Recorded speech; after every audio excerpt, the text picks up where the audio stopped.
Welcome everybody to the Chess Lab. I decided to make a video going a little bit outside of what was the program schedule, but the point is that the Rapid World Chess Championship just finished, and many wonderful games have been played in it.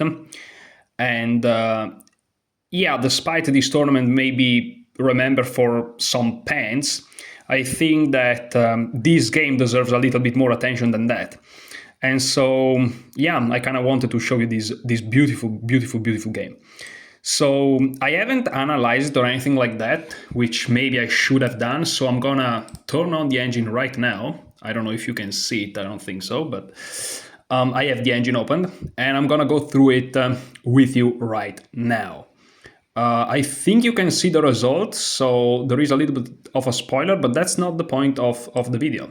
So knight f3 by Grigorian, d5 by Mamedyarov.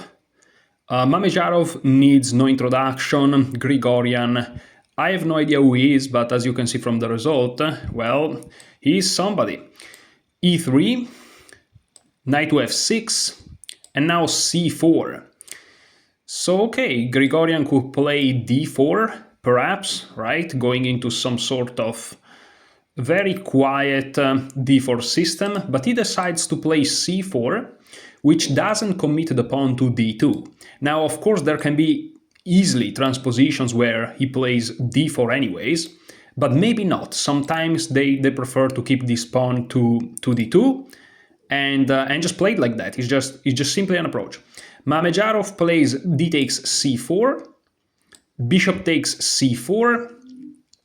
So, okay, usually in the d4 openings, white gets the bishop to c4, but after spending one tempo, because usually they play d4, c4, black plays d5, and after the bishop goes to d3, black takes, the bishop takes, and they kind of loses a tempo. Instead here, Mamedyarov captures immediately, and after bishop takes c4, Grigorian is able to develop this bishop in one move. Also, applying some nice pressure over to the f7 pawn. Not that it's a problem right now, but you never know. So Mamedyarov apparently notices that too, and he decides to play the move e6 immediately. I'm just wondering what happened if bishop to g4. I assume that this is a mistake, I think. Yes. Yeah, exactly. Here there is a tactic. So as you can see, you may say, okay, Grigorian is applying some pressure. This is the game, right? And Mamedyarov in the game played e6. This is the game again. You may say, what if Mamedyarov developed this bishop out? And of course, you can consider moves like bishop to f5, but what about bishop to g4, for example? Because you also pin the knight. Well, it's not that easy to develop this bishop because here you have bishop takes f7, check. And after the king takes, of course, you can play king to d7, but I mean, why would you do that? Also, after king to d7, there is knight to e5, which just wins the bishop and they don't win yours. And after king takes, check. This is, of course, an attack to the king, so they have to reply. And then knight takes g4. The queen protects the knight, you win back your bishop, but black is missing this pawn, and despite this innocent-looking position of the king, they can't castle because they moved the king, so their position is just tragic. Now, the more attentive of you may be wondering, okay, then bishop g4 fails because of this tactic involving the bishop being under attack, but what about bishop to f5, also with the idea of e6? Well, here there is an additional issue, which is the bishop, by moving from c8, undefends the b7 pawn, and so you simply play queen to b3, which is a double attack to b7 and f7. And okay, after e6, I'm looking straight up at the engine here, which is not the strongest engine in the world. I mean, it is Stockfish, but is running on Lichess, which is not the strongest cloud, I will say. There is just queen takes b7, winning a pawn, and after knight bd7, the engine is claiming +1 around that for white. I mean, black has some compensation in the form of development, but white can just castle very soon. Perhaps first knight c3 to prevent some initiative from black. It's just better for white. I just wanted to show you these variations because sometimes you look at these strong players, they play e6, and you wonder why in the world didn't they just develop the bishop first? Well, there are reasons. They're very strong. You know, they don't just play random passive moves for no reasons. So okay, e6. And here, okay, now it's Grigorian to play. Again, we said that he just developed the bishop very fast. He continues with b3. Again, he's not touching the d-pawn for the moment. a6 by Mamedyarov. And okay, you see, this is so instructive. This video is gonna take forever, but I don't really care. Let's be instructive here. After e6, the strong player, what is Mamedyarov thinking process? And I'm not even saying that this is objectively correct, even though a6 is the best move according to the engine I'm noticing here, so this is actually correct. But even if it wasn't, what is Mamedyarov thinking? What is a 2700 thinking right now? Well, this bishop is shut down. And in these type of openings, ideally you will want to sit from the black side, but okay, we are looking at it from the white side, so let's try to do it like that anyways. In this type of opening, black is not really concerned about the king being in the center. Even though you will see in this game, maybe you should have. But in general, right, this position is just chilling. And so you don't really want to castle very fast. So your priority is not, so let's do it in red, your priority is not bishop e7 castle. This is very, very important. Your priority is to fix this bishop on c8, because long term, if you don't do it, is gonna be a big, big issue. So now that white is relatively, I'm not saying underdeveloped relative to black, but like in general, he just has two pieces out, this bishop is biting on granite, so black has time to develop this bishop here. If you start to do this and you allow white to bring up more pieces, you may be a little bit more restricted in the action here on the queen side. So what is Mamedyarov thinking? I have to develop this bishop. Now, of course he can play b6, bishop b7, this is normal stuff. However, what if you can develop this bishop with tempo? And that's why he plays a6, because his idea is to play b5, winning a tempo on the bishop that is forced to go back, and then playing bishop to b7, having this bishop on a beautiful diagonal. Okay, bishop b2 for the moment, Grigorian decides that that's not a big deal. Mamedyarov plays c5, which in reality is a move that you kind of always want to play anyways, because after b5, usually c5 follows eventually, perhaps after bishop b7, knight b2, d7, c5, castle by Grigorian, and here, okay, here Mamedyarov is like, maybe I can play b5, but now that white is castle, let me just wait for a second, and let me just castle as well, you know. So let's just do it. So bishop e7, and here Grigorian plays, in my opinion, very nicely, because okay, the king is in the center. Yes, maybe some of your strategies involved keeping this pawn on d2, but guess what? Your opponent king is in the center. You are castled. Let's just open it up. So d4. And again, this is a completely equal position. Don't misinterpret what I'm saying. But as a principle, it's just a good move. Okay, Mamedyarov is like, let me play knight b2 d7. This is just a nice move, developing my knight. Again, you may think that this blocks the bishop, but the bishop most likely is gonna go here. And yeah, now Mamedyarov is simply ready for b5, bishop b7. So Grigorian plays a4, and here if you play b5 after a takes b5, I'm not gonna put it on the board. A little bit of a visualization exercise for you. So b5, a takes b5, a takes b5. You cannot win this pawn because your rook hangs, but you win your opponent's rook. And yes, they can take you here, so you win an exchange in the end, but still much better for white. This bishop is also pinned. You can always take back and keep a strong center if you want, or even take with the knight or whatever you want to do. Probably with the pawn, and then you have a passed pawn. But okay, it doesn't really matter. So castle now by Shakhriyar. So he actually got to castle in this game. I told you I haven't looked at this game in like a couple of days, which to me is an eternity because my memory is so good. But okay. Knight b to d2. I remember that he didn't even manage to castle, but I was wrong. So knight b to d2. Again, b5 is still impossible because of the mentioned reasons. So b6. And okay, it seems like everything is fine, and Mamedyarov is just gonna play bishop b7. And it is fine. Like, this position is completely equal. But okay, Grigorian plays queen e2, he's just, improving his position, maybe he's ready to bring the rooks into more active squares. Bishop b7, Mamedyarov is just chilling there.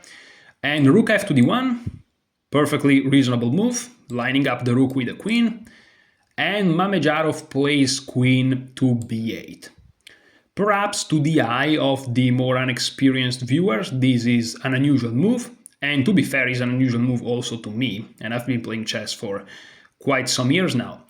It's just a move that you don't see every day, but it makes a lot of sense, especially in these type of positions, because you're just bringing the queen out of the D, but also C file.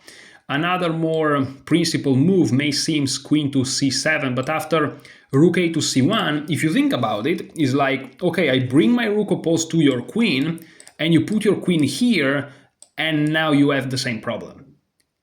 And these pawns are frictioning against each other. So it makes not real sense. So queen b8 is actually a completely reasonable move. Not to mention, in the future you may go bishop to d6, but even without bishop to d6, in the future you may look at this push e5. Not right now, because the bishop, like a sniper, is also looking at the square, but you never know. And here Grigorian decides to take the game into his own hands, and he just plays e4. Which is a committed move, because now this point here is a little bit weakened, not necessarily because of the pawn, which is completely fine, but, maybe some piece can go there into the future. And Mamedyarov immediately takes, and all of a sudden this idea of playing e5 becomes a reality. So bishop takes d4, and here, rather than e5, that perhaps instead of helping black, which apparently it does, it really doesn't. Because, well, this knight and this queen will be biting on granite all of a sudden, and this bishop will be opened, and this square will be weakened. Ideas like knight h4, knight to f5. Of course, you have to save the bishop first, but that's not a big deal, to be honest. So Mamedyarov correctly plays bishop c5. This is a very precise move. He understands that this bishop was worse than this bishop. Let's do it in red. And so he asks Grigorian whether he wants to trade it or not.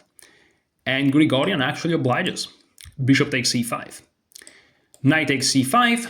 And now Grigorian proceeds with his idea, which is e5.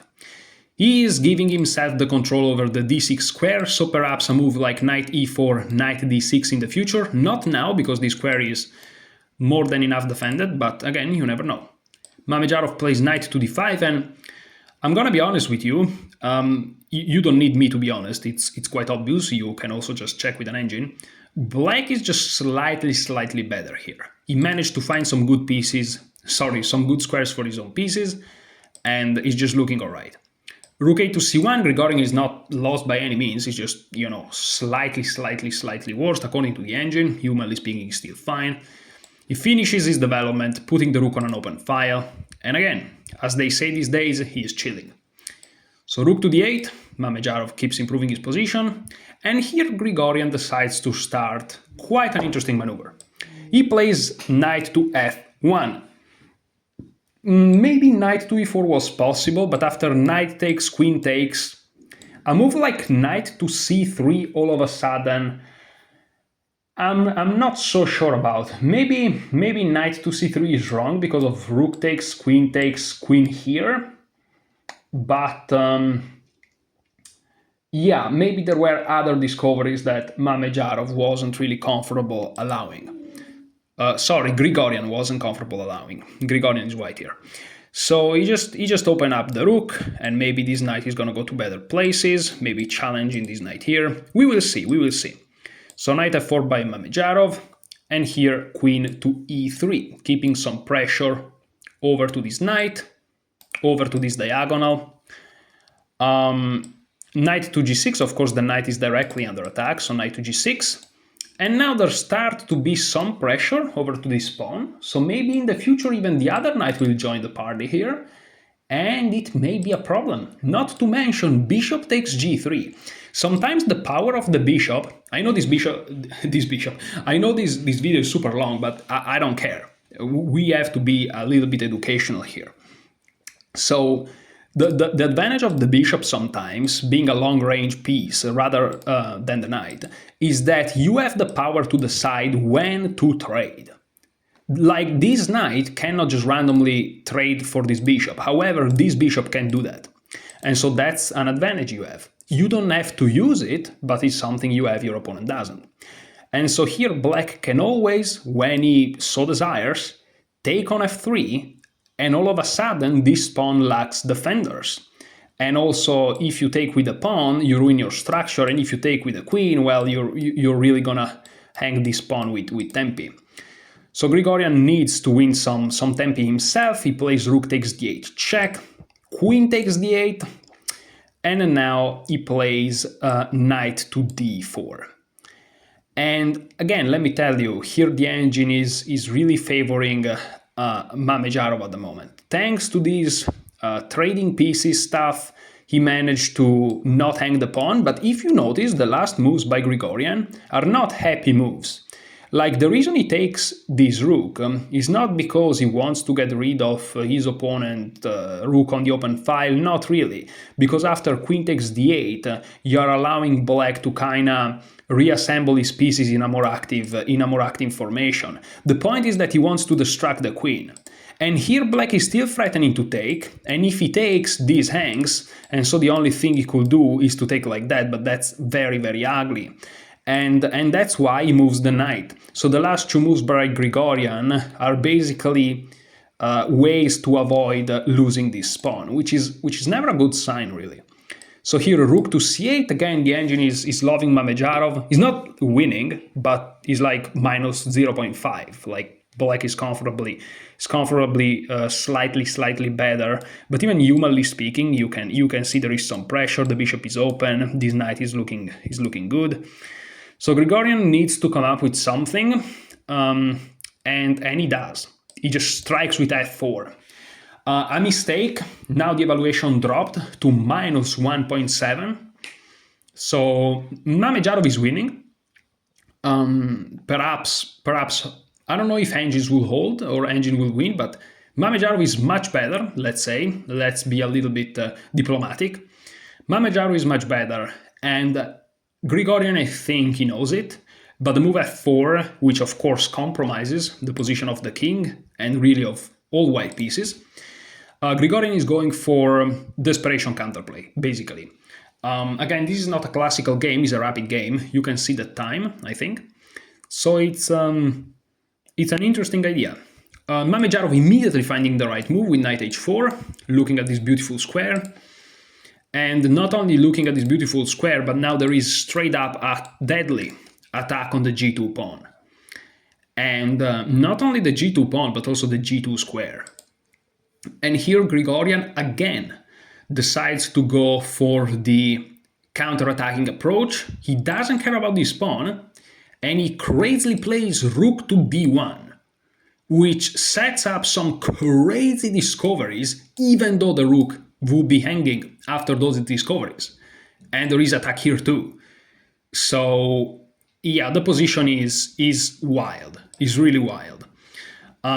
We have knight takes g2 by Mamedyarov, and since we are here, I just want to mention that if you play something like g3, I have no idea what happens, but yeah, the engine really hates it. This is -4. And okay, feel free to stop the video and try to find the best move by black. I'm gonna give you a big hint. It's a beautiful, beautiful sacrifice. If you don't want to stop the video, you can wait for like a second because I'm drinking my water. So you have some time.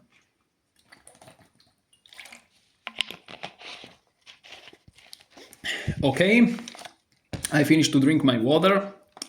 And the move is the beautiful move queen takes d4.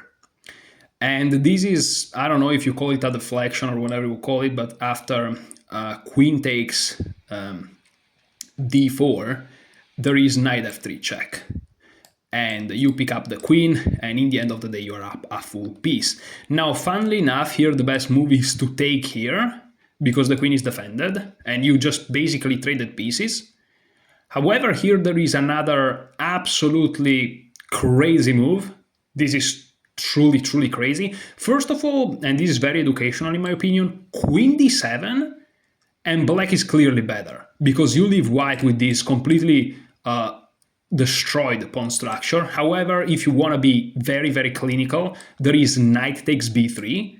I'm gonna be very honest, guys, I'm straight up looking at the engine here, because I can't come up with these moves with that little time, and probably I may not even come up with those moves at all. And here just tactics are everywhere. If you take the queen, the knight takes back. So on top of having the terrible pawn structure, black now has a pawn majority, being up a pawn. And I mean, what do you do? If bishop takes, let's say, of course, queen takes is impossible because the queen is pinned. The queen here, knight here, so the last move to check is bishop takes. But now there is the very simple queen takes with check, so you have to take. But now simply rook takes c1 check, and that's it. You are up an exchange, you are up a pawn, you have the better pawn structure, black is completely winning. Now, when you see all these tactics favoring one player, in this case black, you understand the position is bad. So rook d1, Grigorian trying to go for this counterplay, this is the game, but now simply knight takes g2. And it's not that Grigorian has anything real, he's just much worse. He's actually just much worse. Black just won a pawn. This knight is not infiltrated. This knight is you. This knight is you. He took your soul, okay? This knight is David Goggins. And the bishop is just controlling it. You are attacking the queen. Like, that's it, bro. But okay, Grigorian, very resilient. Try to play queen to g3, going after some counterplay. And here Mamedyarov goes for queen to h4, which is a very practical decision. He's basically saying, if we trade queens, I'm better. And let's check if this is true. Definitely. This will be -2 around that for Mamedyarov. Of course, it would just be up pawn, better pawn structure, better pieces. There are still some tactics. You can easily see something like this. And he hangs again the famous fork on f3, but even without the fork, it just looks good. The knight may jump in and create havoc, which means chaos. Basically, is a word that I didn't know, but now that I know, it's pretty cool.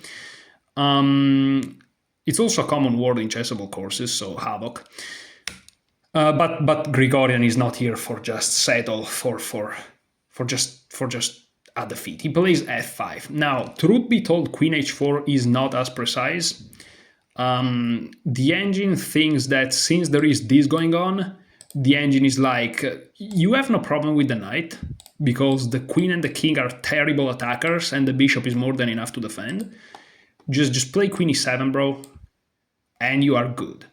That's literally what the engine is saying. You are still up a pawn. White position is quite tough, but the queen is supporting those two pawns, which we will see is very important. And I mean, you may or may not have threats like knight takes. This is just an example. And if b takes, rook takes. I'm not saying that that's a good move. I'm just saying that it's in the air. Not to mention ideas like knight to e4 to attack the queen. True. At the time being, it may not be possible. But again, these are just ideas that white has to face, and it's not easy at all to face those ideas. So, okay, queen h4 instead is not super good, but again, not because you take. Grigorian playing fantastic defensive, active chess. Really, truly a spectacular game for many, many reasons.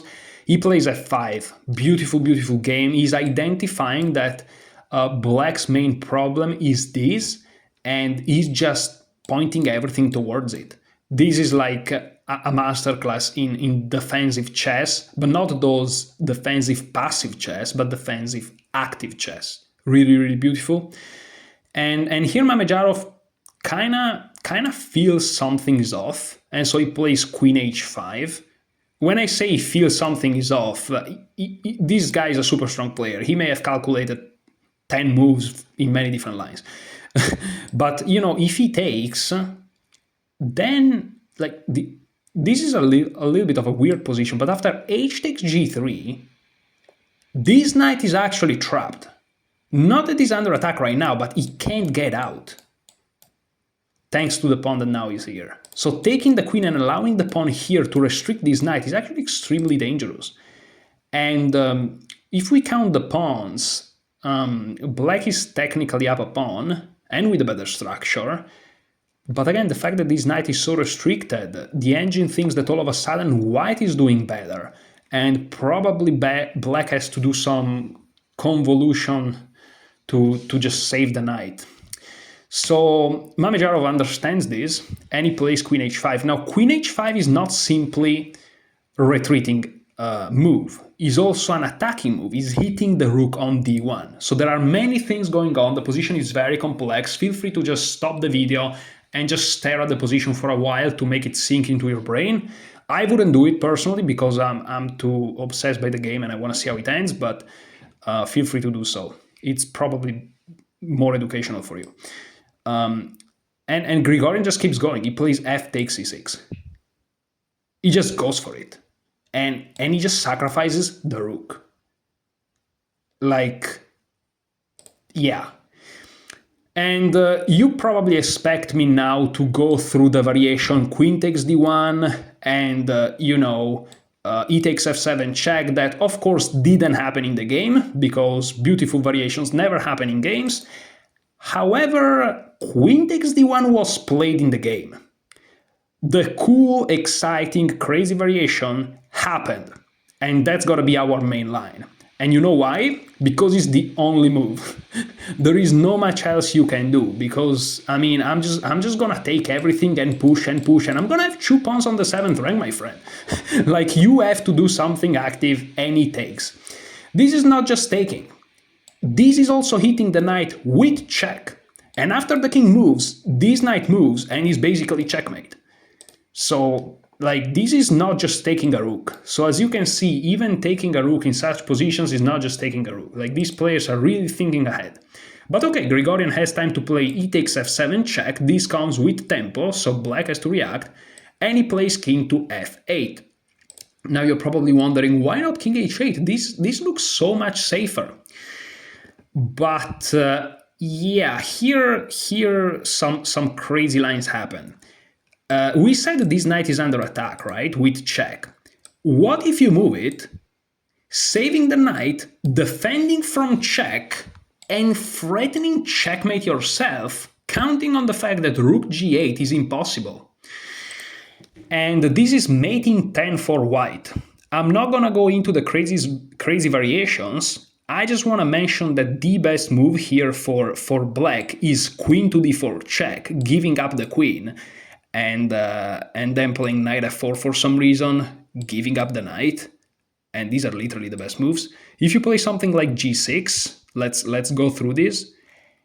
Here the move is e6, and the idea is that after g takes f5, after g takes f5, you play queen to e5 check. Now, I'm curious to know whether queen to c3 also works. Yes, after queen d4, that's a forced checkmate. So basically, the point behind the move e6 is not so much to advance the pawns, is to open this diagonal. Oops, that was a typo. Is to open the diagonal for my queen. And there's nothing you can do about it. Because again, this square is beautifully controlled by the knight. So Grigorian really with the active counterplay is creating some magic on the board. So that's why Mamedyarov, this is the game, plays king f8. And here Grigorian again finding the best move. It's not that it's an insane move to find, the knight is under attack, so again knight f5 is the best move, and you're hitting this pawn. And here And here Mamedyarov plays g6, which is the best move. Again, any other move loses. g6 is equal, believe it or not, which Mamedyarov finds. If he plays anything else, it's a forced mate. Like, it's crazy. So g6. And here Grigorian again with the precise move. Unbelievable. Queen to g5. And there are too many ideas. One idea is to play queen to e7 check. Another idea is to play queen to h6 check. And basically this creates more than enough counterplay for Grigorian to equalize. And that's the point. And remember, Mamedyarov is up a rook, he's setting up some crazy attacks, so he's actually white playing for the draw here. Maybe. He's a crazy position, I guess anything can happen. And here again, every move loses for Mamedyarov except for g takes f5, which he finds, and he plays it, g takes f5. And here, queen to h6 check. That's what Mamedyarov, that's what Grigorian played. King e7 only move, fair enough.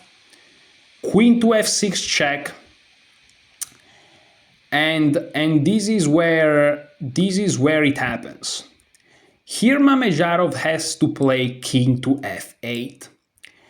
And after, let's say, queen h6 and king e7 and queen f6, this position is a draw.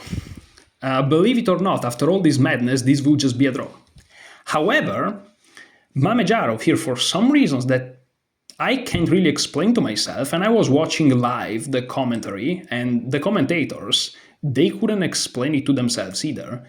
He played king to d7. Yeah, he did. Now, here it follows e6 check. And all of a sudden this king is in trouble. And crazy things happens here. So king to c7 was played.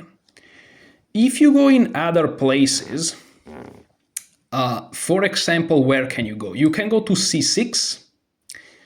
But after you go to c6, the problem is that e7 comes with check, and white has 2 pawns on the 7th rank. I don't know why you would allow this, and this is plus 7.5. The position is actually quite complicated still, so I'm not gonna go too much into the detail of that.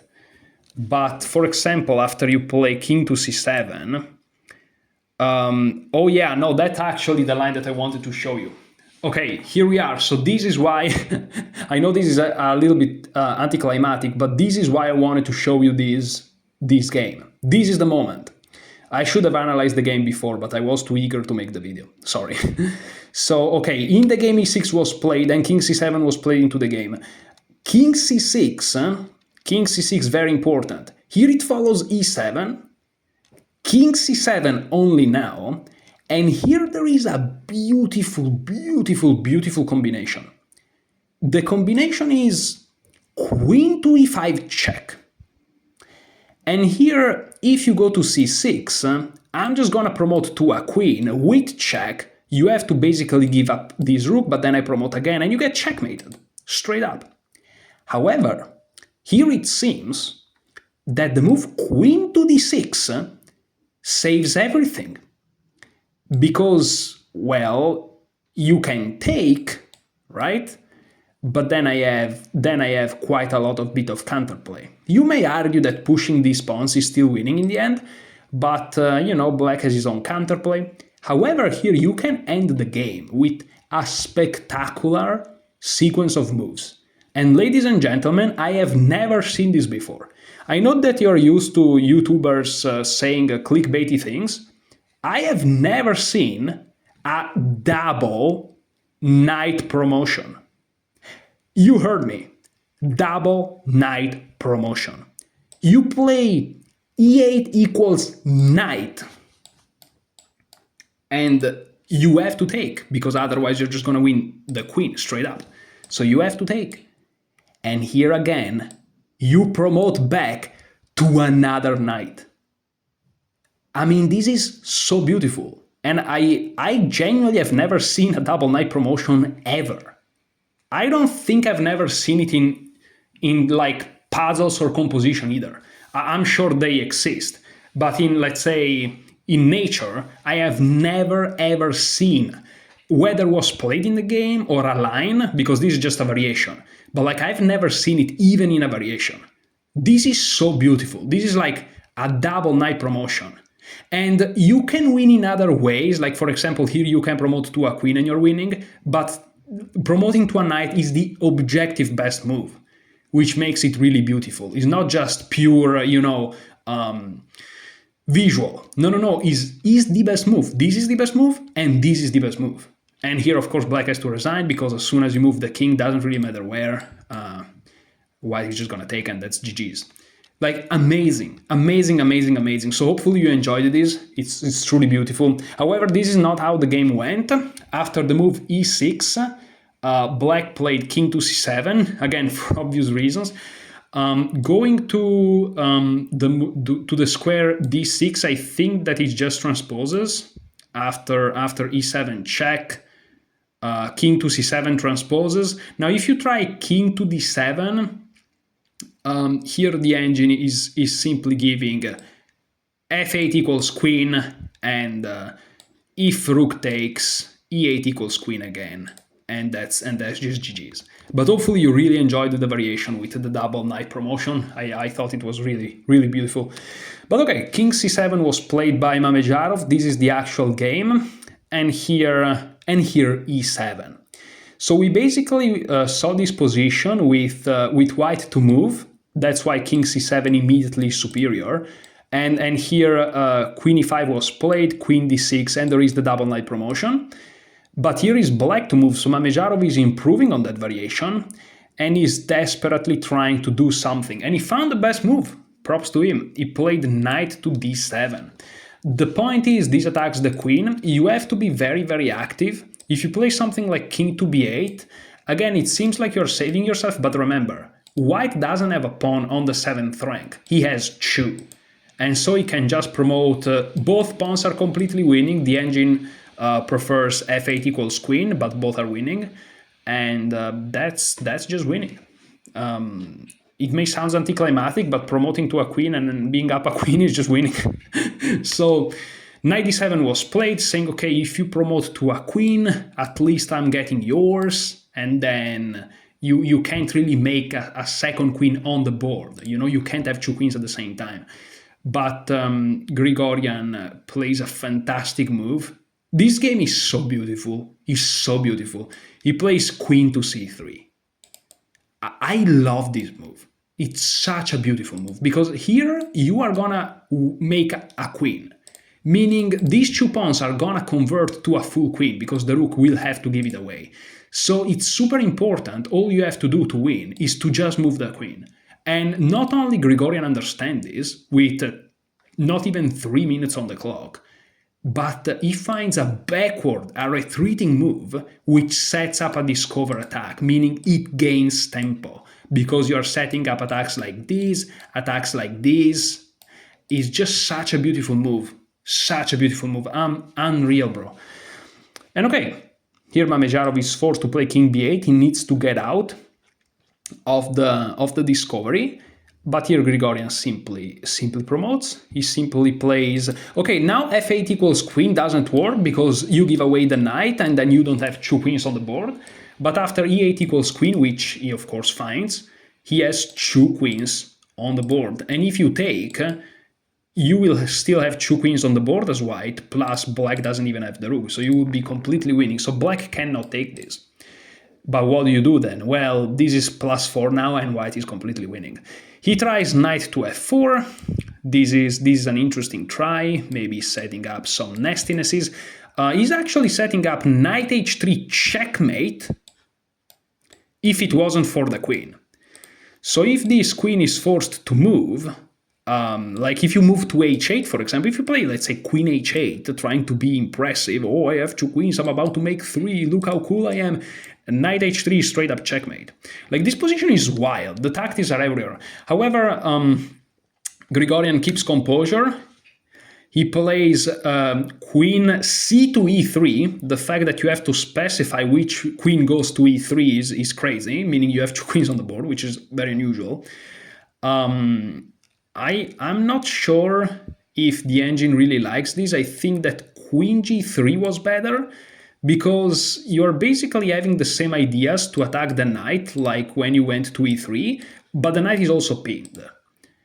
And this is just completely winning. This is just completely winning. And yeah, so for example, queen to d6, but now you have this crazy move, queen to e6, which attacks everything. And if you take, you lose the queen with check, and then I'm gonna take the knight, probably even with the bishop, and then I'm gonna take the knight, and then I'm gonna promote, and I'm gonna still have two queens, but you have 0 this time. And this would have just won completely after queen c7, simply queen takes f5, and this would have been overwhelming. What Grigorian plays, again, little time on the clock relatively to how they started, is not terrible, but it leaves black a little bit more counterplay. But okay, queen g4 immediately gives it back away. It looks like a fantastic move, but it forces white to play queen g3, which is now the best move, and it completely crushes black. Better was, according to the engine, queen to d6, which basically reaches the same position we saw before, except white queen was on g3. And so basically is the same variation we saw before, where white was completely winning, like crushing, but is inferior for white because the queen would be better placed on g3 with white to move. Now is white to move, but the queen is on e3. So white is still winning, but not as winning. And okay, we are kind of making sense. But queen g4 simply forces, literally, queen g3, which is pretty funny. King f2 is technically also possible, but come on. Of course, like, would you really allow this? Like, really? So of course, queen g3, and this is now winning, because if you trade queens, I'm just winning, bro. I'm up a queen, and I'm about to be up 2. And funnily enough, if you promote, that's not ideal, because you just take. And if you take and take, this is not gonna promote. So the best thing with these two things is just to keep them as they are. But yeah, if you take, this knight will have to move, and then you will play something like this, and it's gonna be over. So, plus this is pinned.